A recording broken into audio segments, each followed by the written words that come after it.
up, Doc? A persistent shortage of family physicians seems to be an ongoing problem in Canada, especially the rural and northern regions of the country. Last week, the federal government announced a new program aimed at helping to get doctors into rural settings.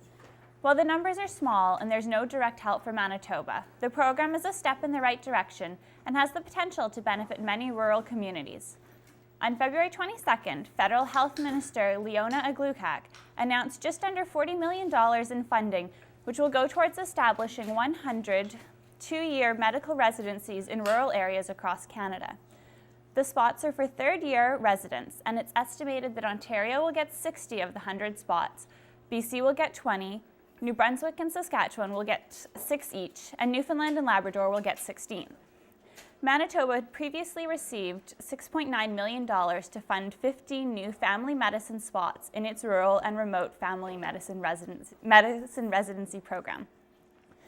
The money for the program will be spread over 4 years, and it's up to the provinces and the medical schools to determine whether participants sign contracts requiring them to stay in a certain area once their residencies are done. The number, 100 new residencies, isn't an awful lot, but it's something. Across Canada, the Canadian Institute for Health Information reported that there were 68,101 doctors in 2009, and about 51% of those were family physicians.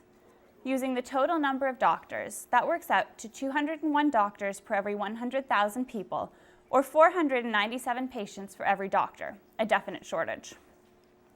The issue isn't just with the numbers, it's also with the distribution of physicians.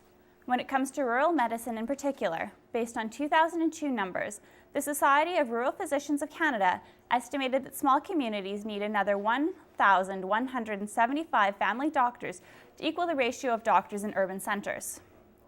Staffing rural and northern communities with doctors, and nurses for that matter, has proven to be a challenge.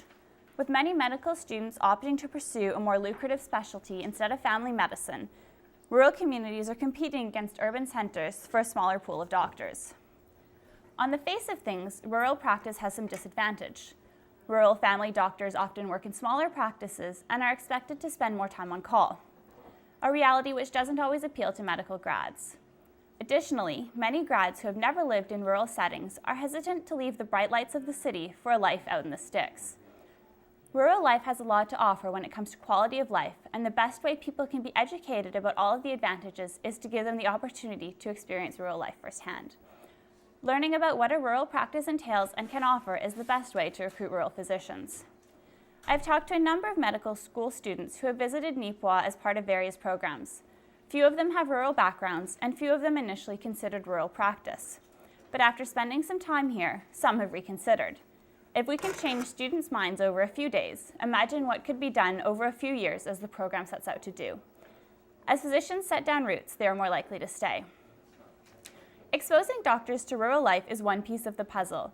Another part is increasing the number of rural students who attend medical school. The Canadian Medical Association Journal published a 2005 report which found that doctors who come from rural areas are more likely to return to rural areas to practice. In the grand scheme of things, $40 million and 100 doctors isn't that many, but it's a step in the right direction, and it's only one part of the solution. Thanks for watching, and I'm Kate Jackman-Atkinson from the Neepawa Banner.